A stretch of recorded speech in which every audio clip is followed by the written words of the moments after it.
Halo hai teman-teman, apa kabar? Ada saya kembali Aryan Surya, sahabat kamu dari Pagar Kehidupan. Nah, mungkin bagi kamu semua yang sudah sering mendengarkan curhatan di hari Minggu, sekarang kamu bingung nih. Ada apa gerangan? Tiba-tiba Pagar Kehidupan membuat sebuah video di hari Sabtu malam. Sebenarnya tidak ada apa-apa teman-teman, cuman kali ini saya ingin memberikan hadiah spesial buat kamu, bagi kamu yang menunaikan puasa maupun yang tidak menunaikan puasa. Karena di minggu kedua bulan Ramadan ini saya spesial banget ingin memberikan video curhatan bukan hanya satu kali tapi 2 kali. Iya, betul banget. Hari ini saya akan memberikan video curhatan kali ini di hari Sabtu malam dan dilanjutkan di hari esok Minggu malam. Nah, bagi kamu yang mungkin penasaran gimana sih Mas Bro caranya saya bisa curhat seperti teman-teman yang lain, caranya lihat di bagian deskripsi video ini ya. Bukan di bagian komentar tapi deskripsi. Caranya itu yang akan membawa kamu kepada saya. Tanpa banyak berbasa-basi, yuk teman-teman kita langsung bacain email-email keren, curhatan-curhatan yang menyentuh dari sahabat Pagar Kehidupan. Curhatan yang akan mengawali kisah kita di hari Sabtu malam ini adalah curhatan yang berhubungan dengan masalah yang cukup pelik ya. Masalah yang kalau menurut saya pernah dialami banyak orang dan sangat pedih. Loh kok bisa pedih itu gimana Mas Bro? Pedihnya karena ini dikisahkan oleh seorang anak yang mohon maaf kelahirannya tidak diinginkan. Benar, kita sering kali ya melihat banyak kejadian-kejadian di luar sana, ada anak-anak yang katanya sih terlahir secara tidak diinginkan, tiba-tiba anak itu berkembang menjadi dewasa, dan ketika dewasa, banyak di antara mereka yang merasa bahwa dirinya adalah sebuah musibah bagi keluarganya. Nah, sekarang ada nggak nih di antara kamu yang mungkin permasalahannya sama? Kamu sekarang sudah dewasa dan mohon maaf ya, kamu terlahir pada waktu itu dalam keadaan di mana sebenarnya bapak ibu kamu tidak menginginkan kamu. Nah, email itu diceritakan oleh seseorang yang namanya tidak mau disebutkan, kita kasih inisial aja namanya AN. Curhatannya begini. Assalamualaikum, waalaikumsalam. Selamat siang Kak Surya. Kali ini saya berterima kasih sekali karena saya sudah bisa diizinkan untuk bercurhat kepada Pagar Kehidupan. Saya mau curhat dong Kak. Pertanyaan saya adalah begini. Salah nggak sih kalau kita membenci seseorang yang telah membuat kita lahir ke dunia ini tapi tidak bertanggung jawab? Dan dia melakukan kesalahan-kesalahan yang tidak sewajarnya. Dan itu juga yang membuat saya sampai saat ini belum bisa memaafkannya. Kenapa setiap kejadian dalam hidup yang saya alami, saya menganggapnya karena ini karma dari ayah saya yang melakukan perbuatan tidak baik kepada ibu saya, sehingga terlahirlah saya di masa lalu. Bagaimana Mas Bro tips buat saya supaya saya bisa benar-benar memaafkan bapak saya dan orang tua saya? Terima kasih. Wassalamualaikum. Waalaikumsalam. Oke. Jadi ini permasalahannya cukup pelik teman-teman. Ada seseorang sahabat Pagar Kehidupan yang ternyata dia lahir dalam keadaan yang memang pada waktu itu bapak ibunya belum menikah. Terlahirlah dia dan akhirnya ketika dia dewasa dia selalu merasa bahwa kelahirannya ini tidak diterima. Bagaimana caranya seandainya kamu juga yang mendengarkan suara saya pernah atau sedang mengalami keadaan seperti ini? Cara mengobatinya begini. Tidak ada segala sesuatu teman-teman yang terjadi dalam hidup ini tanpa seizin Tuhan semesta alam. Saya ulangi sekali lagi, tidak ada satupun hal yang terjadi dalam dunia ini yang bisa terjadi tanpa izin dari Tuhan semesta alam. Hal itu berarti kelahiran kamu AN dan kelahiran kamu juga yang mungkin pengalamannya sama seperti AN, kelahiran kamu nih, walaupun caranya kurang normal gitu ya, tapi memang betul-betul diizinkan. Dan kalau diizinkan, itu selalu baik. Ah Mas Bro, gimana ceritanya orang gua anak yang waktu itu lahir di luar nikah, bapak ibu gua, gimana caranya gua bisa jadi anak baik, ngaco nih. Nah dengerin dulu. Saya selalu percaya dan saya selalu benar bahwa apapun yang diizinkan sama Tuhan semesta alam itu pada dasarnya baik loh. Walaupun mungkin nyakitin, walaupun mungkin tidak bisa kita terima dengan akal sehat, tapi kalau kita mau mendalami secara spiritual, dengan kacamata spiritual, kita bakal menyadari bahwa, oh iya ya, kalau dulu gue gak mengalami kejadian ini Mas Bro, mungkin gue sekarang gak bisa sekuat ini. Mungkin gue sekarang gak bisa sehebat ini. Mungkin gue sekarang gak bisa berada di posisi ini. Nah sekarang kita balik dulu ke masalah kamu deh.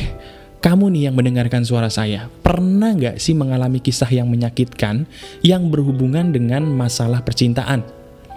Pernah nggak kamu mungkin pernah nikah terus kamu dipukulin sama suami kamu, dijambak-jambak mungkin sama istri kamu, diselingkuhin sama pacar kamu sampai kamu sakit hati? Ada nggak di antara kamu yang udah mau nikah nih, udah tinggal nulis undangan doang, tiba-tiba pacar kamu selingkuh? Ada yang seperti itu? Sakit ya rasanya. Nah, sadar atau enggak, percaya atau enggak, itu semua kamu butuhin loh. Semua rasa sakit yang kamu alami di masa lalu itu sebenarnya kamu butuh. Supaya apa? Supaya diri kamu bisa menjadi orang yang levelnya lebih tinggi dibandingkan kamu yang dulu. Ah mas bro, bisa aja, masa sih begitu? Bener, saya pun mengalami loh. Semua rasa sakit yang saya alami di masa lalu teman-teman, itu yang membuat saya bisa menolong kamu semua. Kalau dulu saya hidupnya enak-enak aja, lempeng-lempeng aja kalau kata orang Betawi gitu ya, saya mungkin gak akan bisa buat pagar kehidupan dan menolong kamu. Justru karena saya punya masa lalu yang dulu cukup banyak pedihnya, saya jadi punya kemampuan untuk melihat hidup ini lebih luas dibandingkan orang-orang pada umumnya. Nah, begitu juga dengan kamu, AN. Kelahiran kamu di dunia ini sebenarnya itu diizinkan. Kalau kamu diizinkan Tuhan semesta alam lahir, kamu tuh punya misi. Kamu punya misi yang harus kamu penuhi dalam hidup ini. Nah, sekarang pertanyaan kamu kan, gimana secara saya bisa memaafkan ayah saya yang pada waktu itu melakukan perbuatan tercela sehingga terlahirlah saya? Jangan nyalahin ayah kamu, tapi salahin diri kamu sendiri. Kenapa kamu mencari kambing hitam, yaitu ayah kamu, padahal ayah kamu pun saya yakin dia pernah kok membuktikan bahwa dirinya mencintai kamu. Bener gak? Coba, seburuk-buruknya bapak kamu, seburuk-buruknya ibu kamu, pikirin deh satu perbuatan aja yang merupakan perbuatan kasih mereka kepada kamu. Pikirin satu aja, gak usah banyak-banyak. Sambil kamu pikirin, kamu tanya, bener gak sih perkataan saya bahwa seburuk-buruknya orang tua, dia pasti pernah membuktikan bahwa mereka itu mencintai kamu? Nah, udah mulai kebayang ya? Dari sini udah ketahuan dong bahwa yang lebay itu sebenarnya kamu, bukan ayah kamu, apalagi orang tua kamu. Nah, mulai saat ini, kamu berkata sama diri kamu sendiri, AN. Berkata bahwa, iya ya, sebenarnya gue dalam hidup ini punya misi lagi. Gak ada orang yang dalam hidup ini gak punya misi, itu gak ada. Semua orang, termasuk kamu nih yang dengerin saya, punya misi dalam hidup yang kamu sendiri pun mungkin belum tahu. Nah, caranya supaya tahu misi gue dalam hidup gimana mas bro? Banyak-banyaklah berdoa dan beramal baik. Ketika kamu beramal baik dan banyak berdoa, Tuhan semesta alam itu akan memberikan kamu petunjuk kemana kamu sebaiknya melangkah. Jadi buat kamu sekarang AN, stop menyalahkan orang tua kamu karena kelahiran kamu bagaimanapun caranya diizinkan Tuhan. Dan kamu nih, karena kelahiran diizinkan Tuhan, punya misi hebat dalam hidup ini yang harus kamu temukan. Cara temukannya, banyaklah berbuat amal baik dan berdoa kepada Tuhan semesta alam. Pasti nanti dikasih petunjuk sama Dia. Oke? Gitu ya caranya ya. Jadi buat kamu semua, ayo dong. Kalau kamu udah mengenal pagar kehidupan, jangan jadi orang yang pesimis. Kelahiran kamu itu berharga lagi, cuman kamu belum tahu aja. Ya? Nah, pertanyaan berikutnya kita langsung masuk. Pertanyaan ini cukup simple, padat dan jelas, tapi penting. Wih, pertanyaannya apa tuh mas bro? Pertanyaannya adalah begini. Pertanyaan ini ditanyakan oleh seseorang yang bernama Rian Malik. Pertanyaannya menarik nih, cukup sederhana, simple, dan jelas. Pertanyaannya adalah, mas bro, ada nggak sih perbedaan antara rendah hati dan rendah diri? Keren kan? Keren ini. Kenapa? Karena kalau kamu ketuker-tuker dan kamu mengira kedua hal ini sama, kamu bakal jadi orang yang salah jalan karena kamu salah tafsir. Permasalahan dalam hidup ini teman-teman, kalau kamu lihat kiri kanan kamu deh, konflik nih terutama di Indonesia banyak terjadi karena orang-orang salah tafsir loh. Demo yang gak penting, rusuh yang gak penting, itu gara-gara orang salah tafsir atau menafsirkan karena pikirannya sendiri. Nah, begitu juga dari hal yang sederhana. Rendah hati dan rendah diri itu sama gak? Sama gak teman-teman? Beda. Rendah hati itu adalah sebuah perbuatan di mana kamu itu tidak sombong. Sementara rendah diri itu adalah perbuatan di mana kamu itu merasa diri kamu tuh kayaknya gak berharga. Jelas ya? Nah, rendah hati itu biasanya ditandai dengan orang-orang yang selalu merasa bahwa sepandai-pandainya elu, sehebat-hebatnya elu, selalu ada orang yang lebih hebat dari elu. Itu rendah hati. Tapi kalau rendah diri, kamu akan selalu merasa, gua tuh kayaknya nggak berharga deh. Nah, itu yang bahaya. Ya, jadi orang lebih bagus mana mas bro? Rendah hati atau rendah diri? Jelas rendah hati dong. Karena rendah hati itu yang membuat kamu menjadi semakin dan semakin hebat. Oke? Jelas ya?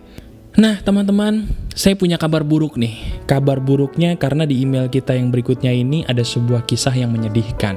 Kisah menyedihkannya ini diceritakan oleh orang yang dia sedang sedih, sedang galau, tapi sedih dan galaunya ini justru ditimbulkan bukan karena masalah percintaan teman-teman, tapi karena masalah kehilangan keluarga. Emailnya adalah seperti ini. Email ini ditanyakan oleh orang yang bernama Irhayati Harun. Pertanyaannya begini, Assalamualaikum Kak Aryan Surya. Waalaikumsalam. Saya Rangkayo Hayati. Saya ingin curhat tentang rasa sedih yang belum juga hilang sepenuhnya dari hidup saya.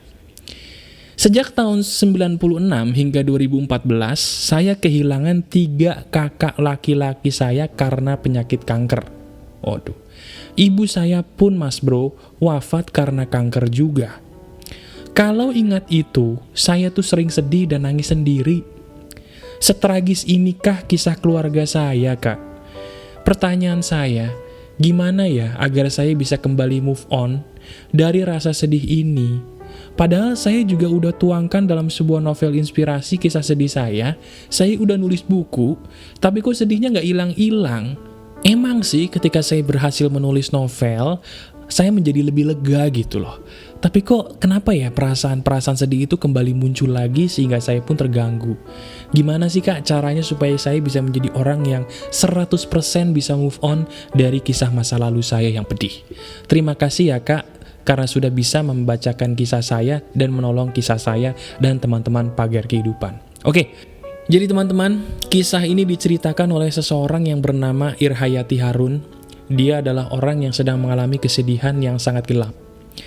Dia sudah kehilangan 3 kakak laki-laki, dan ibunya pun sudah meninggal, semuanya karena penyakit kanker. Karena dia kehilangan orang-orang yang dia sayang, yaitu keluarganya sendiri, dia menjadi sedih yang tidak berujung. Bagaimana cara dia bisa move on? Itu pertanyaan dia kepada saya. Nah teman-teman, saya selalu bilang ya, buat kamu yang selama ini sedih hanya karena masalah percintaan yang gak penting, mohon maaf. Masalah mantan lah, masalah jomblo lah, masalah kamu gak pernah mungkin ketemu pacar yang tepat lah, terus kamu sedih gitu ya. Coba deh bandingin sama kisahnya Irhayati Harun ini. Kamu mau gak ditukar sama dia? Dimana kamu kehilangan 3 kakak laki-laki dan ibu dalam waktu yang rentangnya tidak terlalu jauh ya. Dari tahun 96 sampai 2014. Kalau memang kamu tidak mau, dan kamu sadar bahwa masalah kamu tuh gak ada apa-apanya dibanding dia, mulai saat ini ayo, stop menggalaukan hal-hal yang gak penting. Karena di luar sana ini ada orang seperti Irhayati Harun ini, yang dimana dia sedihnya bukan main karena sebuah masalah yang benar-benar perih dan pedih. Nah buat Irhayati Harun, saya mengatakan bahwa sedih itu adalah sebuah hal yang manusiawi. Apalagi dalam hal ini, kamu kehilangan orang yang kamu sayangi bukan karena sesuatu hal yang bisa kamu tebak. Kehilangan orang yang kamu cintai itu wajib untuk sedih. Bukannya boleh lagi, wajib. Itu sebagai bukti bahwa kamu sayang dengan dia dan kamu cinta dengan dia. Lalu cara mengobatinya bagaimana? Cara mengobatinya adalah kamu menyadari bahwa orang-orang yang meninggalkan kamu karena penyakit tadi, mereka tidak akan merasa senang di alam sana kalau mereka tahu kamu, orang yang mereka sayangi juga, masih sedih dan belum bisa ikhlas menerima kepergian mereka. Karena bagaimanapun, kalau orang mati, orang itu hanya lepas dari jasad. Tapi dia masih bisa melihat kamu walaupun kamu tidak bisa melihat mereka. Nah sekarang bayangin deh, kalau mereka bisa melihat kamu, kemudian kamu selalu sedih dan sedih, apakah menurut kamu mereka akan tenang di sana? Apakah menurut kamu mereka akan bisa menjadi ruh yang damai di alam berikutnya? Tidak kan? Nah sekarang kamu pikirnya gini, kalau memang kamu benar-benar sayang dengan mereka, dan kamu ingin menjadi orang yang bertemu lagi dengan mereka, kamu lakukan satu hal yang disebut dengan mencoba memenuhi janji Tuhan semesta alam. Janjinya bagaimana? Kalau kamu seorang muslim, di dalam kitab suci kita sebagai orang muslim yaitu Quran ada ayat yang berbunyi begini artinya. Orang-orang yang seiman dan berbuat baik, orang itu nanti di akhirat akan dikumpulkan kembali bersama keluarga-keluarganya yang seiman dan baik. Nah sekarang kamu pengen gak ketemu dengan keluarga kamu yang udah meninggal? Pengen kan? Nah tugas kamu jadilah orang baik, perbaiki iman kamu. Dengan melakukan dua hal ini, kamu gak usah takut. Nanti ketika saatnya kamu pergi, kamu akan ketemu dengan mereka lagi di alam yang lebih tinggi, yaitu alam yang disebut dengan surga. Ya, jadi buat kamu Irhayati Harun, sedih itu wajar, tapi ayo, buruan move on, karena mereka pun tidak akan tenang melihat kesedihan kamu. Daripada kamu sedih, fokus berbuat baik dan jaga iman kamu, karena dua hal ini yang akan membuat kamu bertemu dengan mereka di alam yang lebih tinggi nanti ketika sudah waktunya. Oke? Lanjut ya. Semangat terus juga buat semuanya. Siapapun yang kamu tinggalkan atau ditinggalkan, mereka akan selalu bersama kamu dan melihat kamu. Jangan merasa sedih, karena kesedihan kamu justru membuat mereka menjadi tidak tenang. Semangat ya semuanya ya. Itu adalah sebuah proses kehidupan. Oke? Aduh, saya kalau membacakan kisah sedih yang sampai nendang gitu ya, rasanya saya merasa masalah kita sebagai manusia kayaknya selama ini kecil ya, teman-teman ya. Nah, sekarang saya akan membacakan sebuah email berikutnya, pertanyaannya pun cukup bagus, yang mungkin bisa mewakili pertanyaan kamu yang emailnya belum saya bacakan atau belum bertanya. Pertanyaannya simple, tapi bagus sekali. Pertanyaan ini ditanyakan oleh seseorang yang bernama EPS, namanya nggak mau disebutin soalnya. Assalamualaikum, waalaikumsalam. Di usia saya yang sekarang 20 tahun, harusnya saya ini sudah terbilang dewasa mas bro. Tapi terkadang nih, saya masih labil. Labilnya adalah, kenapa ya saya tidak bisa mengambil keputusan yang bijak dan benar? Nah saya mau nanya dong mas bro, gimana sih caranya saya supaya bisa mengambil keputusan yang bijak dan benar? Supaya nantinya nih, saya tidak merasa menyesal dengan keputusan yang saya ambil di kemudian hari.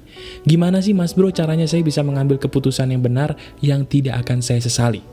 Oke. EPS, pertanyaan kamu bagus, dan pertanyaan ini pasti adalah pertanyaan yang sering juga ditanyakan kepada kamu ya. Gimana caranya gue supaya gue bisa mengambil keputusan yang tepat? Jawabannya adalah sederhana. Keputusan itu teman-teman bisa diambil hanya dengan dua cara. Cara yang paling benar adalah landaskan keputusan kamu bukan berdasarkan keinginan, tapi kebutuhan. Sekali lagi ya. Dalam hidup ini, manusia selalu mengambil keputusan dilandasi dua hal. Kalau nggak keinginan, kebutuhan. Kalau nggak kebutuhan, pasti keinginan. Nah, orang-orang yang mengambil keputusan yang salah itu, karena mereka mengambil keputusan berlandaskan keinginan belaka. Itu salahnya. Yang benar, kalau ngambil keputusan, landaskanlah bukan kepada keinginan, tapi kepada kebutuhan. Nah bedanya di mana mas bro? Antara keinginan dan kebutuhan beda dong. Keinginan itu adalah segala sesuatu yang kamu gak ngerti. Kenapa ya gue mau ngambil ini? Kamu gak ngerti. Kenapa kamu beli tas baru padahal tasnya masih banyak? Enggak tahu sih, gue kepengen aja. Nah itu keinginan tuh. Itu salah. Nah kalau kebutuhan, kamu ditanya, kamu punya alasan yang jelas. Kenapa lu beli tas baru? Habis tas lama gue udah rusak, gue gak bisa pakai. Nah itu namanya kebutuhan. Keputusan yang tepat itu harus diambil berdasarkan kebutuhan. Contoh nih, misalnya kamu sedang mau mengambil keputusan jodoh, ya kan? Kamu dilamar sama orang, kamu mikir dong, gimana ya caranya gue bisa mengambil keputusan yang tepat? Caranya jangan karena ingin, tapi karena butuh. Kamu lihat akhlak dia. Akhlak dia baik nggak? Sama orang tua kamu respect nggak? Menghargai nggak dia orang tua kamu? Menghargai nggak dia diri kamu? Selama ini dia pernah ngecewain mantan-mantannya dengan selingkuh yang berkali-kali apa setia? Selama ini dia orangnya ngebohong terus sama kamu apa jujur? Nah landasan itu yang membuat kamu jadi ngerasa gue butuh nih laki-laki kayak gini. Beda dong kalau ingin, kenapa kamu mau sama dia? Nggak tahu ya, kepengen aja ya, ujung-ujungnya drama. Bagi kamu yang laki-laki juga sama. Gue mau ngambil keputusan nih bro, kenapa gue mau nikah sama cewek. Tapi gue ragu nih, kira-kira dia bisa jadi istri yang tepat gak ya buat gue? Caranya gampang, tanyain, dia bisa memenuhi kebutuhan kamu gak? Iya kan? Bisa gak? Contohnya, dia baik gak sama orang tua kamu? Nomor 1 tuh itu. Kalau memilih jodoh, pilih dulu. Nomor 1 harus baik sama orang tua kamu, titik. Yang nomor 2, dia selama ini pernah berbohong gak sama kamu? Jujur atau bohong? Akhlaknya bagaimana sama kamu? Kalau semuanya baik, berarti kamu melandaskan hubungan karena kamu butuh dia, bukan karena ingin. Gampang kan? Begitu juga dengan yang lain, pekerjaan juga sama. Kenapa kamu mengambil pekerjaan ini? Karena ingin atau karena butuh? Kalau karena butuh, ambil, selama itu halal. Tapi kalau hanya ingin ikut-ikutan, karena mungkin, oh si Aryan Surya, dia bisa sukses di bidang ini, gue pengen itu pasti gagal. Cari berdasarkan kebutuhan, bukan keinginan, maka keputusan kamu akan tepat. Coba deh, apapun itu pasti tepat. Dicobain ya. Nah sekarang, ada email berikutnya nih yang cukup menarik nih. Menariknya kenapa? Karena di email ini mengandung kegundahan. Cielah, kegundahan, tapi kegundahan ini sering banget dialami oleh orang yang sedang ingin merajut pernikahan. Nah, email ini ditanyakan oleh orang yang berinisial LE. Pertanyaannya begini, Assalamualaikum kak, tolong namaku jangan disebutin ya kak. Oke, umurku sudah 23 tahun, dan orang tua saya menyuruh segera menikah. Iya, saya itu sebenarnya tahu banget bahwa maksud mereka tuh baik untuk hidup saya. Tapi kalau namanya jodoh belum datang kan mau gimana mas bro?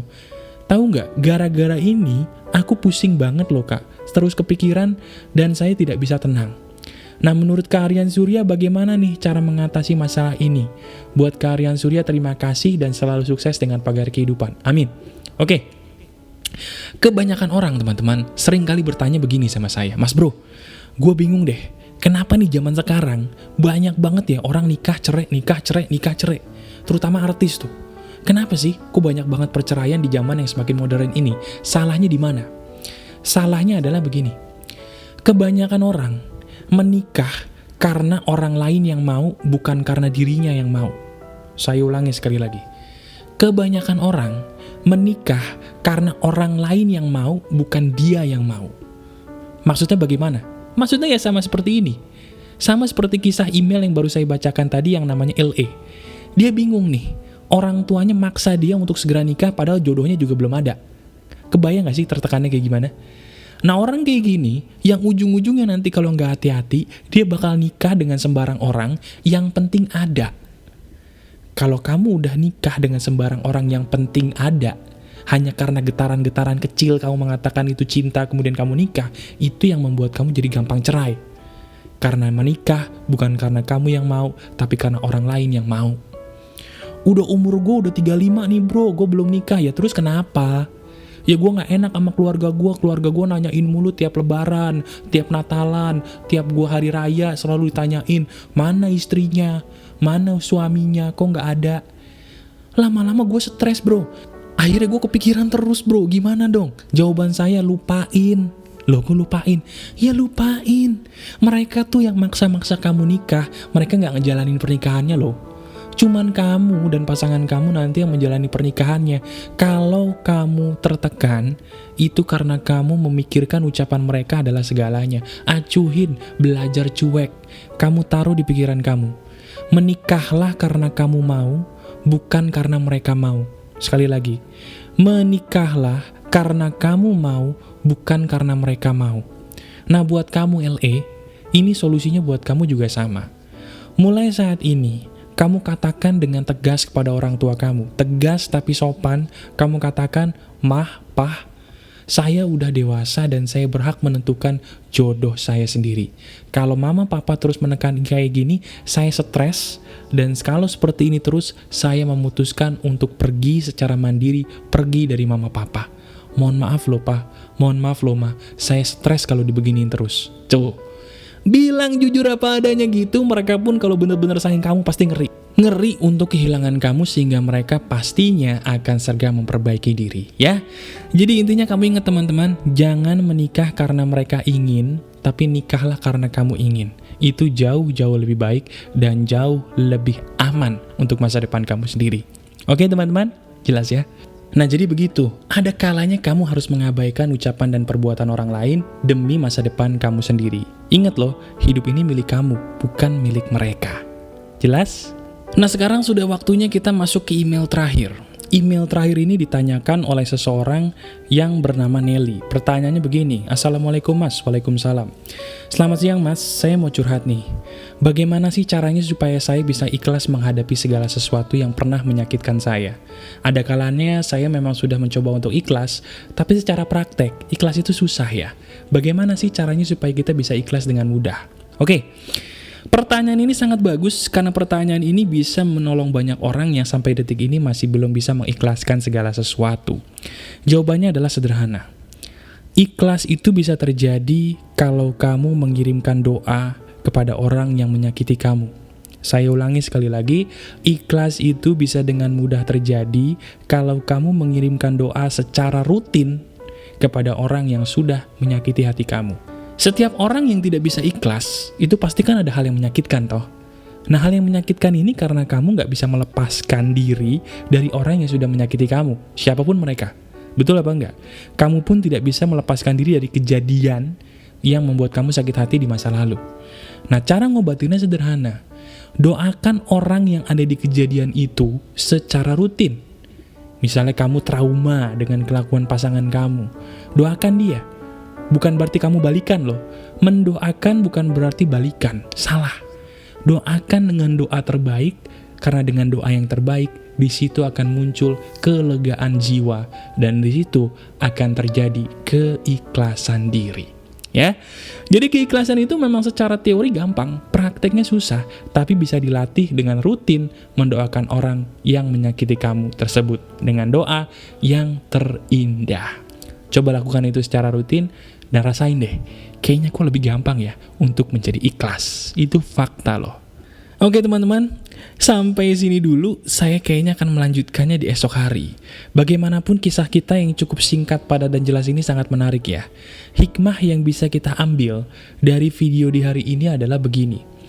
Tidak semua hal dalam hidup ini terjadi sesuai dengan keinginan kita. Tapi segala sesuatu yang mendapatkan izin dari Tuhan semesta alam, itu pada dasarnya baik. Cuman kita belum tahu apa sih maksud dari Tuhan semesta alam di balik semua rencananya. Nah sekarang, bagi kamu yang sedang kecewa karena kamu merasa diri kamu tidak diterima oleh lingkungan kamu, sadari deh bahwa itu sebenarnya nggak bener loh. Diri kamu nih sebenarnya punya tujuan yang mulia, punya misi hidup yang mulia yang harus kamu penuhi.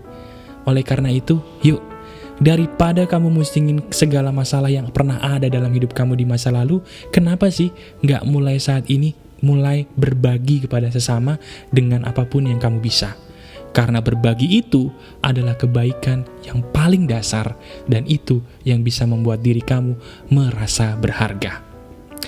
Masih ada saya, Aryan Surya, sahabat kamu dari Pagar Kehidupan. Tetap keep spirit, keep sharing, and keep loving. Bye-bye.